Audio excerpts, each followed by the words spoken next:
Hey YouTube, Mike that Tankless guy here. How we all doing today? Hope we all had a safe and productive week. I know we did. We got hit with that, well, it was a Category 1 down in like Central Florida, and it passed us, it missed us, but it gave us a lot of wind and a lot of rain. Didn't work Thursday, but kind of worked through it on Wednesday. Had an emergency gas line. And then yesterday, we had to pick up the pieces in the city of St. Augustine. They got flooded. So, but thank God everybody was okay. There was nothing that major. Just a lot of water, a lot of wind, a lot of branches. Okay, today I've got a lot of questions on wiring. Wiring of the Navien NPN unit, the non-condensing external. With Navien, all of their condensing, the NPE models, whether it's the A2 or the S2, comes with a plug.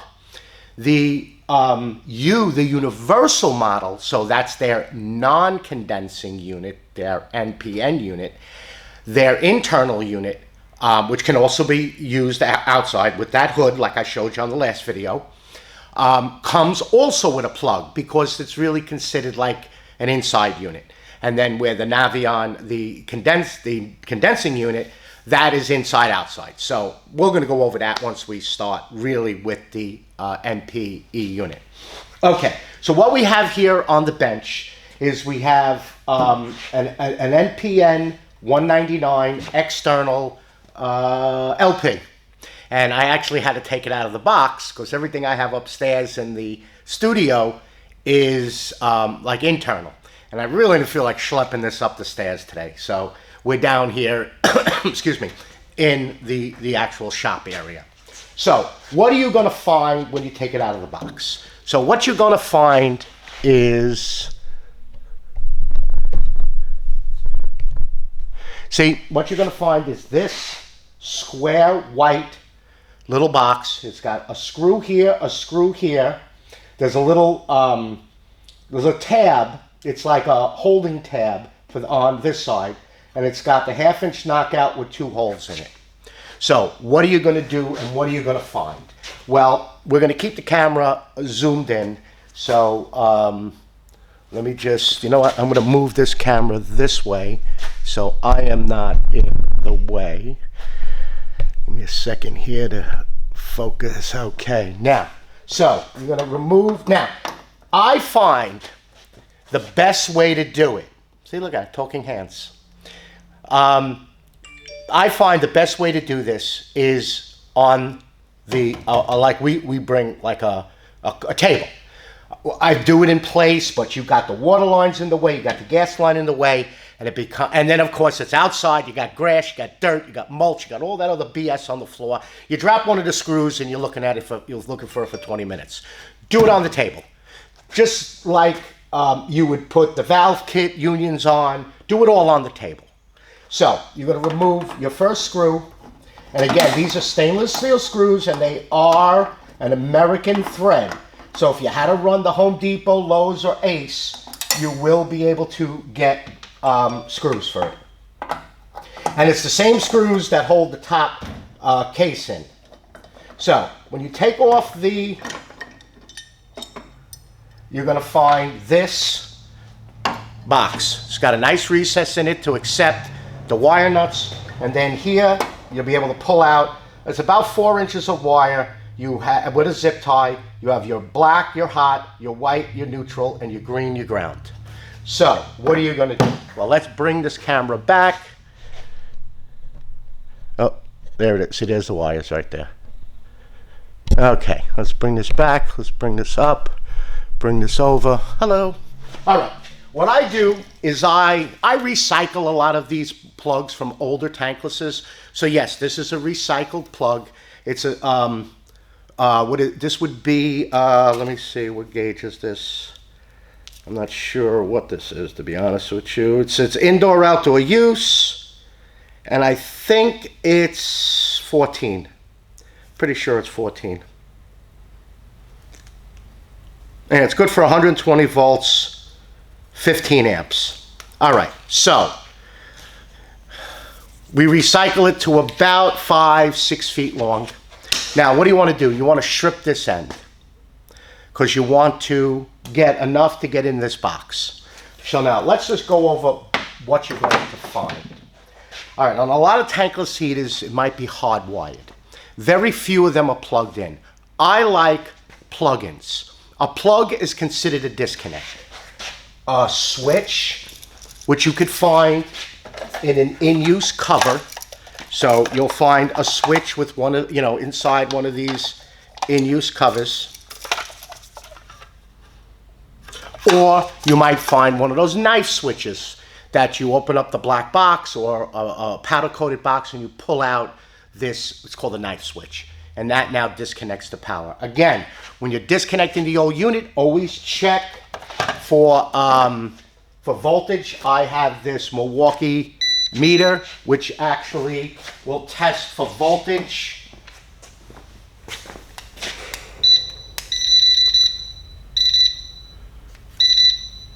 Pretty thick cable, but it'll test for voltage. I think, there we go. And if you have it off, it's not going to beep. So, you could do it with a meter, but what I like to do is I like to put a plug. Pretty much a lot of the tanklesses come with a plug, and of course 2 out of the 3 Navions come with a plug. So I like to put a plug in. What would you going to do? Well, you're going to use some type of an outdoor box. It's one of these boxes, powder coated aluminum. It comes with 2 screws. Now, of course, this is an old box. I'm just recycling right now for the video. And then you're going to put your outlet in. And then your in-use cover. You're going to put in an in-use cover, like so. And now you have, let's just throw that outlet in there. So now you have a plug. Now, you might find that you have a box already recessed in the wall that has power coming out of it. You just take those black, the white, and the green wire. You put your plug on, you put your in-use cover. It's got a nice seal. I always put some silicone around it so that it will prevent water intrusion. Some of them you just pull out a bottom piece. This one you have to cut, and then your plug will get accepted in here, and it hangs out nice. All the water drips down around it. Now, yes, you will get some bugs and stuff like that inside of it, but that's what you're going to have to contend with. Let me just take this off. All right. So now, what do you want to do? You want to strip this to put this in. Now, what do you want to use to put this in? Now, unfortunately, I do not have the bushings, so we're going to use this just for demonstration purposes. But you want to pick up, and you can get these off of Amazon. These are cord retention holders. So basically, it grabs with a bunch of teeth. It becomes watertight. You put your cord. Now you can buy them in multiple different sizes. And when you tighten this up, now it becomes as strong as you can probably pull it out. And then it'll go into the bottom of the box, into this white retainer here, this wire holder. And you tighten up your lock nut, and now you have a connection that this won't pull out. Nothing will crawl in. But with these, I do need these bushings, and I don't have them. And, material is getting pretty hard to try to find. But for demonstration purposes, we're going to use this clamp fitting. You could use it if you silicone it, and it'll be fine. No moisture, no water will get in it. It holds pretty nice. If you end up having washers, you can use it. So the other way you could do it is if you're going to hardwire it, let's go over this, is you have some seal tight. So that could be coming out of the knife switch, and say you don't want to change it to a plug. Well, you could use this seal tight connector, which has the lock nut, an O-ring, and that will go into this here. Nut, tighten it down real good so that the washer is compressed. Put your nut onto your seal tight. Put the seal tight into the piece and tighten this up. Bob's your uncle. Now you have a good watertight exterior connection. That's what you're pretty much going to find when these tanklesses, if you're replacing an old tankless with a new tankless. These also come in L, as an elbow, a 90-degree L. So, but again, here in Florida, with the storms, the lightning that we get, I like to tell my customers to disconnect or unplug the tankless when they lose power for a considerable amount of time, so that when the power comes back on, you won't get a surge and you will blow a PC board. Now, a lot of you are going to say, oh, no, it won't happen, the electronics. No. I had 44 PC boards blow at Irma, which was the three years ago storm. 44 PC boards blow within 2 days, going to each job that people are calling that they have, that the unit is not firing. And we found out that when they turned power back on, that's what caused it. So I now tell all my customers, go out, unplug it, or if it's an inside one, unplug it. So that's your seal tight. Now, if you're going to do a plug, so now you got now you can get these at like Home Depot, Lowe's. They're about 16 bucks. They're 8 feet long. You don't need any more than like 4 feet. I mean, really, that's all you need. So what do you want to do? You want to strip this. Now, I got this tool. Let me grab, I have some extra wire here that we took off of a bigger plug. You want about that much, 3 inches showing. So I got this tool. It's a German tool. It's actually a cable stripper. Welcon Tools. And basically you adjust the height of the blade. You put in your cable, get it on the blade, and turn it.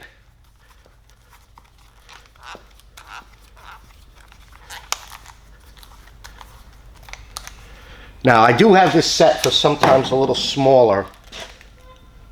There you go. That's how you strip it. It doesn't nick the wire. You don't have to use like a knife like this. You don't have to use an electrician's knife. You can just strip it with one of these strippers. So, we're going to strip this one because we're actually going to use this. So, you want to take about 3 or so inches.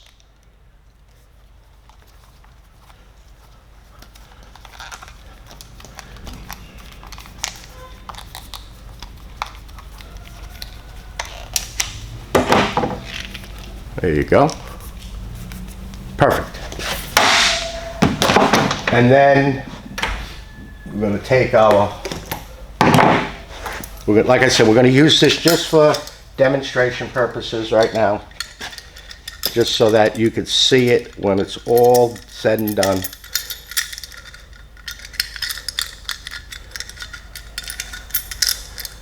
Tighten that up.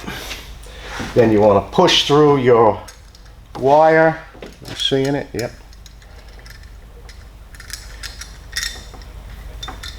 And then you want to get some of the black in there.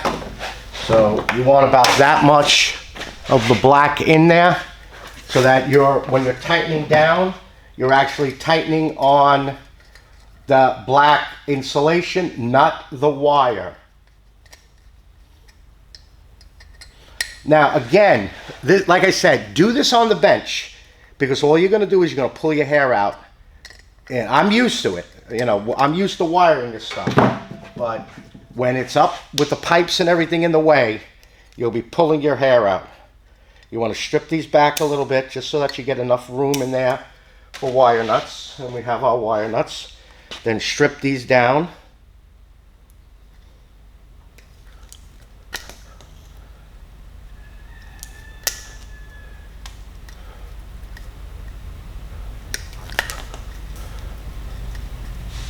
You want to strip about 3/4 of an inch. I did the black a little bit too short there. Okay. So now you want your yellow wire nuts. Now let's zoom back in here.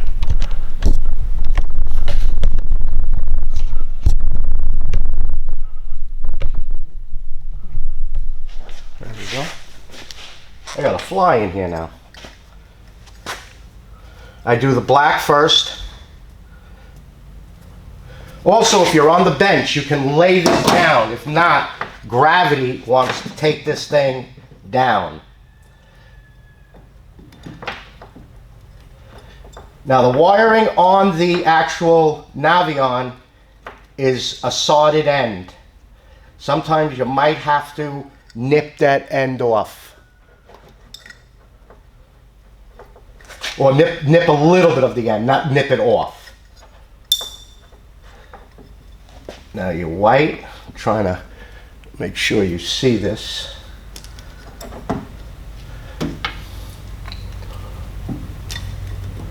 It takes a little bit of time.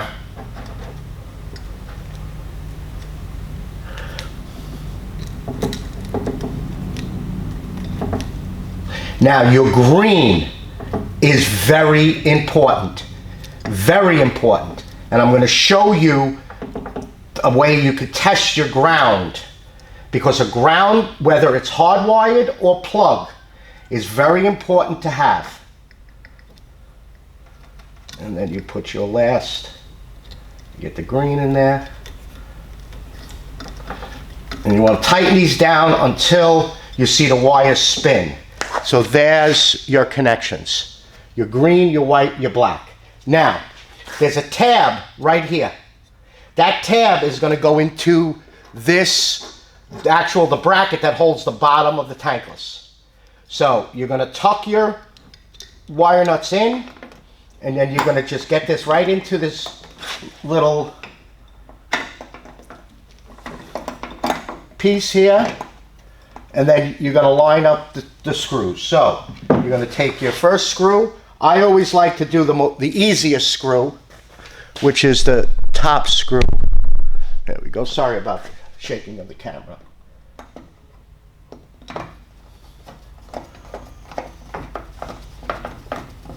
Now don't tighten that screw up because you need to align the screw here next to the cold water. So you need to kind of move it around until you get it in there. And there it is.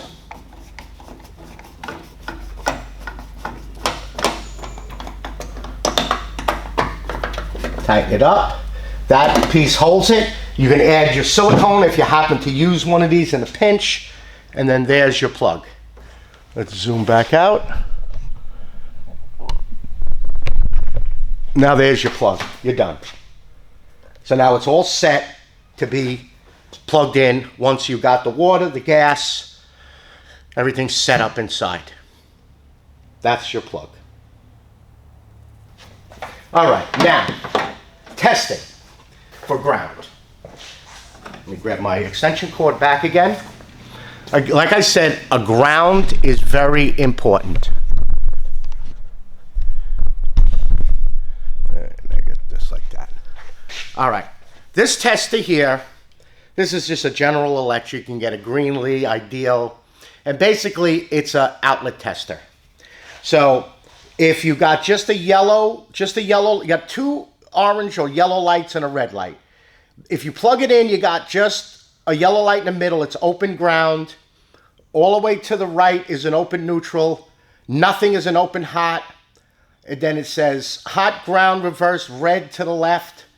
Hot neutral reverse, red and yellow in the middle. And then correct is two yellow all the way to the right. So if you plug it into an outlet and you get that, that means everything is correct inside of it. And you can plug it in. So once you wire it, you can plug it in and you'll have no problem with it. Now, wiring, if you're going to put a plug in. So you have a plug like so. All right, it's a duplex outlet. And basically you have 2 black screws, 2 white screws, and a ground. The brass color is black. The silver color is white. The green is ground. You can look on the back, and I can zoom this in, you'll never see it. If you look on the back, it'll actually say what colors. But always remember this, just remember this. The side with the ground is the neutral, the white side. This side, the brass color, is black. So what I like to do is, since I'm only going to use 2 wires, I turn in 2 screws. So I turn in 1 hot and 1 neutral.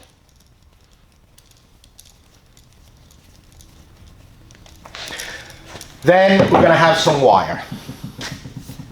We're going to strip the wire down. I'm just going to make it long. We're going to strip the wire down, and what you're going to find inside of it is there's 2 pieces of paper. One covers the ground, one covers between the 2, and then you have the sheathing on the end. So you're going to cut off the sheathing, you're going to cut off the paper, and you're going to expose your wires. So, now, these wires most likely will be coming like out of the box like that. There was some type of switch in there. It could be another type of box like one of these, which is just a regular plastic box with seal tight in it. So it could be coming out of that. Whatever, it's here nor there. You're going to have some type of waterproof box. All right, first thing you want to do is you want to strip out the black. You want to strip out the white. Oop. Hey. There we go. And you want to make some loops in your black, your white, and your ground. So you want to make 2 nice loops. Now, when you're putting in, whether it's a switch, an outlet, the direction that you're going to tighten. So on the hot side, the black side, you're going to tighten it. So if you're looking at the outlet, it's going to be away from you. That's where you want to put the wire so that it is going, come on. I think I made my loops too tight. Get in there. There we go. So you want the loop going like this, so that when you tighten this, it tightens up onto the screw. So it actually completes the loop. So black, looking at the outlet or the switch, black going away from you, white and ground going to you. Now on a switch, you got them both on the same side. So looking at it, your ground is always looking at it, your ground's to the left and the 2 are to the white, and you're going to get the blacks on this. So these are going away from you. Then the white, turn it around. Again, I made my loop too tight.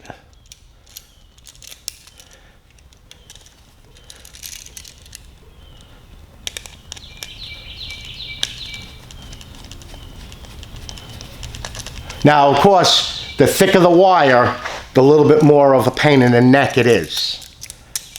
So like 12 gauge, you're going to find it to be a real nudge. And stranded is even worse, because you got to get that stranded wire tight, almost make it like a solid core. Like, again, now, if you need to, you could use needle nose pliers and grab the wire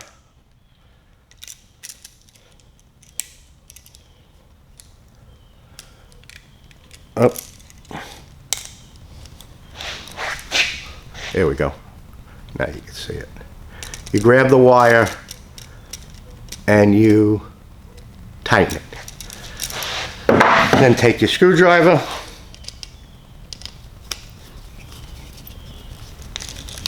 and tighten it up. Now you don't, having this sitting out here on a bench is so easy to do it. So that's your wired connection. Now you can do this as a plumber. If you have to do this, just shut the breaker off, test it, and swap out your plug. Now if you want to, you could take some electrical tape and wrap it around, and then you push this inside of the, then you just put this in your box, and then you put your in-use cover, and plug it in. And who's your uncle? Bob.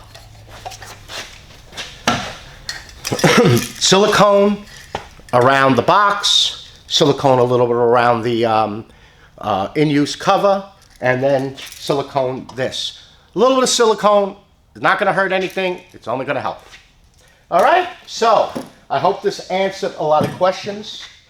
If you're wondering what I use as far as tools, I use Weha, Nipex, and Wera. That's what I love. I find them to be the best hand tools to do any type of electrical, any type of service. I gave you a tour. There's a video on my tools, so you could see what I use. All right, so that's it. That's your wiring. Do it on the bench. It's a hell of a lot easier. And then you can always zip tie this up. Just zip tie it really tight like this. Keep winding it, keep winding it, keep winding it. Zip tie it like this and like that. And now it's not in your way. Cut the zip tie later and do your plug-in. But it's a hell of a lot easier if you're doing it on top of the bench. And then these here are either for your controller or for the communications cable. The actual, here, I got one right here. Or for the cascade cable. To put two of them together. And that's it. All right, YouTube. My email will be in the description below. If you have a question, just email me and I'll answer it. Other than that, I hope this answered your questions. And as soon as I get the venting in, I will be doing the video on the venting for the U. And then we're going to jump right into the E model, the condensing model. All righty? All right, YouTube. I'd like to thank everybody for all the likes, the questions, the comments, the subscribes. Hit that little button. You'll be notified when I release a video. It helps the channel if you hit the button and you put a comment in. All righty? All right, YouTube. You all be safe out there, and I'll see you on the next video. Bye-bye now.